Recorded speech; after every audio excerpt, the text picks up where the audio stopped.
All right, maybe start. You guys get straight. All right. Well, good morning, and I'm Paul Finley. I'm the mayor here in the city of Madison, and I'm always proud of our city. But I can assure you today, I'm even more proud of the situation that occurred. 2 weeks ago, we stood outside of this building and had a ribbon cutting for this Safe Haven baby box. It was to give an avenue to mothers to make the most courageous decision that they could, and that is to give their child safely through this box. That decision was made by a courageous mother earlier this week. And for that, as far as a mayor, along with our city council, I can tell you it's probably one of the most important things that we feel like that we've ever helped accomplish in this city. The person who started all of this nationwide, and I say that, is Monica Kelsey with Safe Haven Baby Boxes. And I think she'll start the discussion by starting where this courageous decision was made, and that's by the mother. Well, thank you guys for coming today. We rely on the press a lot to make sure that this message is put out there. There's 3 reasons why we hold a press conference after every baby that is saved in one of our boxes. And the first reason is we want to address the parent who walked up to this baby box and basically said, I want what's best for my child and it's not me. And I'll tell you, as amazing as it that we saved the life of a child, I know that there's a mother out there today whose heart is broken. And so if this parent is out there and watching, I want to talk directly to you. Thank you. Thank you for keeping your child safe. Thank you for entrusting the Madison Fire Department and Safe Haven Baby Boxes to take it from here. Your child is safe. Your child is healthy. And the process is already working to make sure that the process of finding your baby a home is working. I know this wasn't an easy decision for you. I know this couldn't be an easy decision for anyone. But we're so proud of you for keeping your child safe and for entrusting us with the most precious gift. There are resources available for you. There's free counseling. There's free medical care. If you just need somebody to listen, we will be on the other end of that phone. But thank you. Thank you for keeping your child safe, and thank you for doing what you felt was best for your child. The second reason we do a press conference is education. It is not to pat ourselves on the back. It is to make sure that the media gets it out there that this box is available for women who find themselves in this situation, who find themselves in a situation that they don't feel that they can get out of.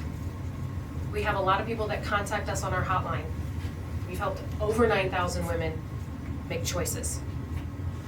If a mother in this community needs to know their resources, they can call our 1-800 number to talk to a licensed counselor to get the resources in your area.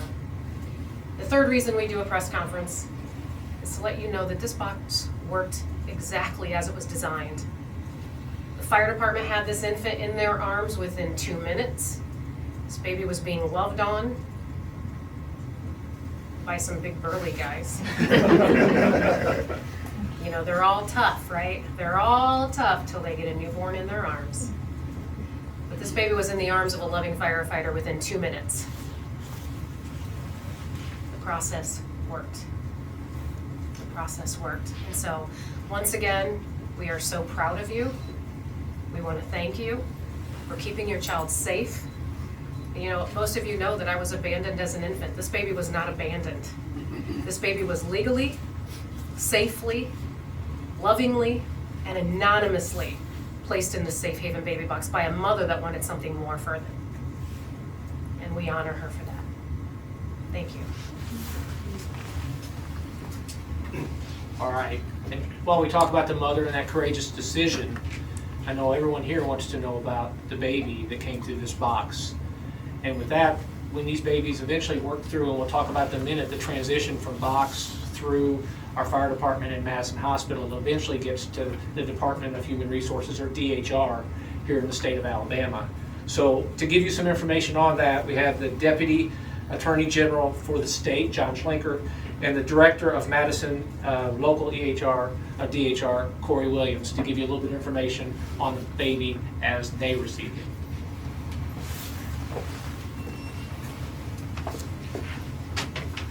Thank you, Mayor. I want to begin by actually giving proper credit to Baldwin County Representative Donna Gibbons. She spearheaded revisions to the safe haven law last year that were significant. This is one of the provisions of that change. I do want to talk briefly about those changes because I know while we talk about the safe haven box, and I'll come back to that very quickly, I think it's important that we emphasize that we went from 3 days to 45 days for a mom to make this decision. And so when you get, I'm bad at math, I'm a lawyer, but again, that's 6 extra weeks, right? So that gives that mom a lot more time to work through the process and decide what is in the best interest for her and her child. And you know, from what I understand from prior conversations today, not going through confidential information I have through the department, that's exactly what worked in this case. So again, that change alone is why we're here today. Secondly, it also allows for leaving a child at the hospital without identifying information being given to the department. Before, you could leave that child there, but if there was any information, we would have to get that. That's no longer the requirement, and so moms can now make that decision, leave that child at the hospital, and we've actually had some successful safe haven children since this statute went into place in the last several months. So again, these are huge changes alone, and then and aside from the safe haven box, which again is in and of itself a huge step forward. As far as the legal process, let me just confirm that the child is in the custody of the Madison County Department of Human Resources. Corey and his folks are doing the yeoman's work with regards to ensuring that this child is safe and has everything that she requires. Once the child is received by the baby box, the child is to be transported to the hospital. You'll hear from them in a few moments. And then at that point in time, the child is released to the Department of Human Resources. That was followed in this case. From there, the department has some obligations. For instance, we have to work with law enforcement to make sure that this is not a missing or kidnapped child. We work with our local law enforcement partners. For here would be Madison City Police Department, Madison County Sheriff's Department, ALEA, if needed, in order to ensure, again, that this is a child who is safely and properly with us.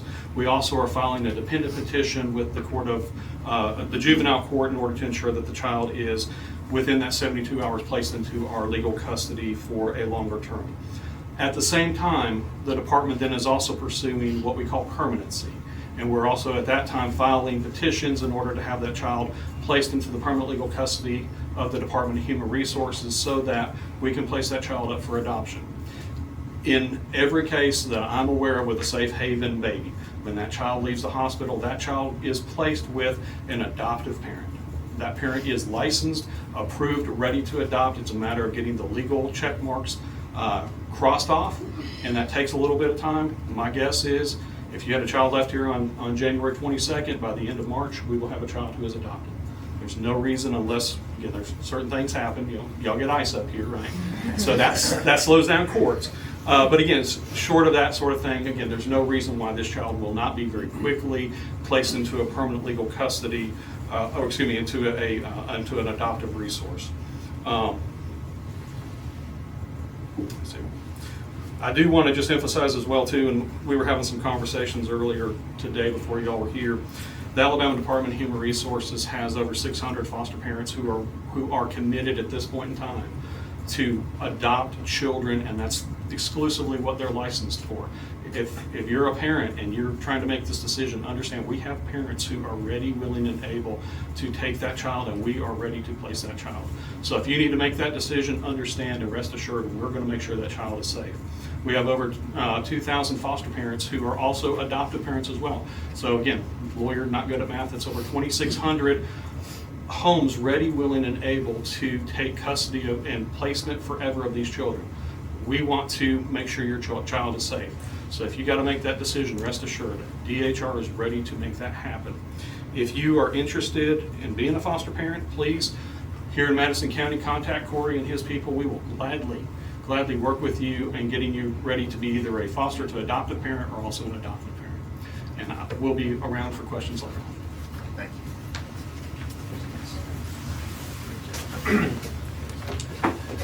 So John had to remind us that we had an ICE event a little while ago, and during that ICE event, you guys can imagine how many times the alarm went off in this fire station, and that the police received calls for support throughout the course of those 5 days of ICE. But the first time that went off on this box was a different story. And I can tell you that with that mother making a courageous decision, her concern was when it got to this side. And that's where, as a mayor, our job and as city council, our job is to keep the city safe and make sure you stay healthy. And there is nobody better than our Madison Police Department, but nobody that I would trust more when they had to come to this box than our Madison Fire Department. And then once they had that child, they transported to Madison Hospital, and Mary Lynn Wright and her team get to support that. And so with that said, I'd like to introduce our fire chief, Dave Bailey, and the president of Madison Hospital, Mary Lynn Wright, to give you a little idea about the transition from here to where we eventually got to DHR. Thank you all again for coming today, and we just wanted to speak a little bit again to the courageous mother in this case, and people that may be faced with tough decisions in future cases. And we want to make sure that all of y'all understand how loved your child has been from the second that he or she goes into our box, through our care, and then through the hospital and to DHR, as we just spoke about. So I'll tell you, that day was a little bit surprising for all of us. It was an afternoon, and it went perfectly according to our SOP, and we evolved our SOP over a period of weeks and evolved all of our equipment, including our box, in lockstep with Monica and her folks. We couldn't be more thankful than the guidance that they, and obviously Kids to Love, with providing everything, have given us to be able to do this. So that day I was here. It was an afternoon. We all were a little bit surprised by this beautiful little healthy baby, and the baby was extremely cooperative for us, thank goodness, which was terrific. We actually are firefighter medics, so our two guys that our team is here today. If y'all have any more questions with them specifically, but we talked about what did you call them, Monica? The big burly firefighters. And just as she said, they're not so burly in those moments. And but we were able to definitely do a good assessment of the baby, which is in our SOPs. And any medical care that's needed, in this case, was not. So we were able to transport the baby. You see, we've got our infant car carrier here that as part of our preparation, that and our medical bags. And we were able to do a good assessment, vital check, etc. Many of us were able to hold the baby for a few minutes, and then we were able to take her. Our paramedics were able to take her just with in a staff vehicle. We did not even need to call an ambulance in this case. If there is any medical issues, we will transport by. We will treat the baby and transport by ambulance, just as we normally would do in any case that we go to. So, but we are so grateful for the legislature making the changes for Safe Haven Baby Box, for Kids to Love, and all of the folks that came together to make this able for us, for the parents, that have tough decisions to make, and mostly for the babies. So once we get them to the hospital, again, becomes her joy. Literally her baby. And my baby, that's true. And I do want to say that I want to echo what everybody has said about the birth mom. That's who we need to focus on, because that birth mom made the right decision. And what I want to say to her is, the minute that baby came to us, she was ours. She was ours, and she will always be ours. And we loved on her. I want to recognize two people here with me today. Scott Throneberry is from our emergency department. Scott's he is our educator. That emergency room staff took that baby, and it was no doubt who was going to be responsible and care for that baby for her. And then Renee Colquitt. Renee is my director of my mother-baby services. She's also a nurse practitioner for neonatal babies. So Renee was involved from the second she found out, And when I walked down to the emergency department, because I get the phone call from this man, and he's one of those phone calls, we were talking about this earlier. Some people call you and you go, uh-oh, what is it? Dave called and I was like, uh-oh, because we were all very surprised. Middle of the day, that's just not what I thought would happen when we had our first baby. But Renee's team came down, they started assessing her, did a wonderful job, and she was loved the minute she went into the nursery. I will just tell you, like nothing you have seen, she was loved. And I even had my emergency room medical director today came to ask me how was our baby. And Jeff Johnson, if you know him, is just a fabulous person, and he was working the day she came in, and she will be his baby too for a long, long time. And I just want to thank everybody for letting Madison Hospital be part of this. This is a thing, and it's hard for me to describe how much it means to us to have this service in our community, because we have moms that trust us, and that's what it takes. And I want the mom out there to know that we took really good care. These guys took really good care of your baby, and that's our commitment for the next one. We will take care of your baby every single time. So thank you very much for letting us be part of this today, because I am very proud of the city of Madison for what we've done, and for Monica and Lee and DHR Corey. We're taking care of babies, and that's all that matters to me. Thank you.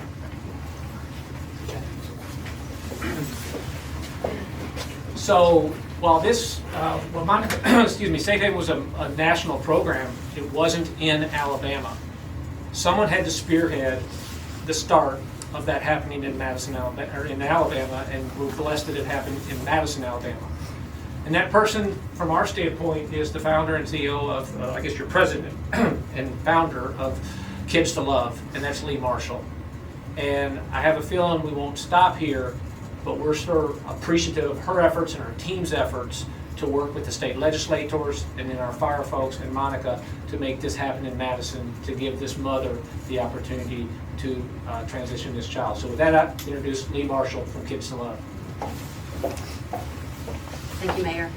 A year ago, we were sitting in our team meeting, and we were talking about Roe v. Wade being overturned, and what we kept hearing was moms saying that they had lost a choice. We felt like it was important for us to give moms a safe choice. And so I said, well, what would it take to have baby boxes in the state of Alabama? And our team went to work. And so we realized that Alabama was the first state to have the first safe haven law. So we spearheaded that as a state. But we did not have the ability to add the boxes to fire stations. We knew boxes in fire stations was absolutely the way to go. Safe Haven had showed us that. And we also know that so many of our firefighters are also ENT trained, and it is important that this baby gets the care immediately when that baby is safely surrendered in the box. So we went to work working to draft legislation. We approached Representative Donna Givens, and she loved the idea. And one of the things that we were adamant about was adding the additional 45 days. The original law gives women 72 hours to safely surrender to hospital, and we've seen that work successfully in our state. But we felt like we needed to give women a chance to learn and to really understand themselves and their limits if they're ready to be a mom, but just not to be a parent. And that's a fine line that has absolutely no shame whatsoever. And so as Chief shared, this was not a newborn baby. So this law worked exactly how we advocated so very hard in Montgomery to get it passed. And so getting the legislation passed was a major hurdle that we were thankful that Governor Ivey signed that bill in June. And then we had donors come along beside us to say, you know what, we want to fund these boxes. In fact, I had a call this morning to say, Lee, how many more boxes can I fund in the state of Alabama? It was a no-brainer for us that we started right here in our community. I reached out to Paul, I reached out to Chief Bailey, and I said, can we bring the box here? Without hesitation, it was absolutely yes. Because I knew our community was ready to act just how you have seen today. I knew Mary Lynn's team at Madison Hospital would treat our baby, with the utmost respect and care and dignity. And that's what we wanted. And so today what our hope is that other municipalities will partner with us so we can bring even more boxes to the state of Alabama. The ask today is for municipalities and fire chiefs to just say yes, to reach out to us, because we have the funds to bring boxes to your county regardless of where you are in the state of Alabama. We want to save so many more babies and to honor a mom's choice to safely surrender this baby, no questions asked, so we can make this baby, to provide a safe and loving home and to transition from this box to a forever family. And I'll close, and then I'm going to hand it back to Monica to be up here as we allow you guys to answer any or ask any questions that you would want. To simply say this again, how proud I am of our team in the city of Madison, Alabama, starting with our city council, going to our public safety, to the gentlemen and ladies who every day touch our citizens in a positive way, from police and fire. And it kind of, I always feel that there's a somberness in one sense because of the respect of a mother that made a tough decision. But I can tell you, everyone here has a joy, an absolute joy that makes your heart happy for that child. And I probably have never seen City Hall so excited and happy to have a situation that we turn into something that means something for that child. So with that said, I'm going to turn it back over to Monica and thank her for her tireless efforts in helping to make this happen nationwide. And we're proud to be a part of a success story here in Madison. I know that there was some mention that this wasn't a newborn child. This child was within the realm of the law being surrendered 45 days or less. I just don't want any confusion on that part. This child was legally and safely surrendered under the state statute here in Alabama. I'm going to open it up to questions, but we will not name the date that this baby was surrendered, or the time, or the sex, even though sometimes we kind of do. But anyways, anybody up here would be happy to take questions, or is there anything that we didn't touch on? Are there plans to expand these baby boxes to other cities? Are those in place? Actually, yeah, we actually were contacted by a donor today, plus Kids to Love has donors that have contacted them, but contact us. We will walk you through getting it through your municipality as you talk to your city council. If you have to fundraise, we will do all of that for you. And we actually have a really good website that kind of keeps you on track. And so with us doing this nationwide, there's a lot of states that we're adding. However, there's a lot of people that are interested when they see a story like this, and so it's very encouraging. Just to add to that, yes, we have the box in Madison and Prattville. There are boxes that have already been manufactured by Safe Haven that have been shipped to Gadsden, Dothan, Opelika, and Tuscaloosa. And so we're waiting on those boxes to be installed at the fire stations there. And then Monica and her team will work on training and getting those boxes up and running. So we hope within the next several months that we will have more boxes installed and operational in the state, yes. Great, thank you. And has there been any pushback from other cities? Yes. There's, let me just tell you, I am the queen of pushback, okay? I brought this organization to America, and when you have the idea of putting babies in boxes, just the thought is like, wait a minute, what do you mean we're putting babies in boxes? And so until you wrap your head around the reason why, last week in America, we found 3 babies in dumpsters. It would have been a heck of a lot better if they would have just placed their baby in this box, and we would have had another success story like we do here today. And so, yes, there is pushback, but I have very broad shoulders, and I'm going to keep pushing until there is no abandoned baby left unsafe in this country ever again. I think there's also everything you do in city government is risk and reward. Yeah. I mean, it is. And I can tell you, as a mayor, one of the things I'm very appreciative of is having a city council that works with us. In baseball, you can't steal second if you don't kind of lead off first. There is a risk that you have to take at times. The risk here is minimal compared to the reward that we received through this box this week. And so thank you to them, thank you to Chief and his team for being willing to do this, because obviously it was needed and made a huge difference. So, Thank you. Thank you for your question. Anyone else, anything for the chief? Yes. Just a quick point of clarification. When a parent places a baby in the box, do they surrender all parental rights? Is that correct? That would be a legal question probably for DHR. So you're getting off into kind of the murkiness of some of the statute. The way the statute is written, it's clear that they acknowledge with the surrender that they're placing the child in a safe haven situation and that the intent is for adoption. But there are still some sort of residual rights, and that's why we have to pursue a legal process going through the juvenile court in order to clean up any again, residual parental rights and make sure that the child is free for adoption. Thank you. That was a far better explanation than I would. What happens if the mother changes her mind? If the mother changes her mind, she definitely needs to contact the Department of Human Resources, who has custody of this infant, and they will advise her on her rights and what she needs to do from there. Anybody else? All right, guys, thanks so Thank much you. for coming here. We really appreciate everybody's time coming to this, and then everybody here will be available if you need anything else. Thank you guys so much.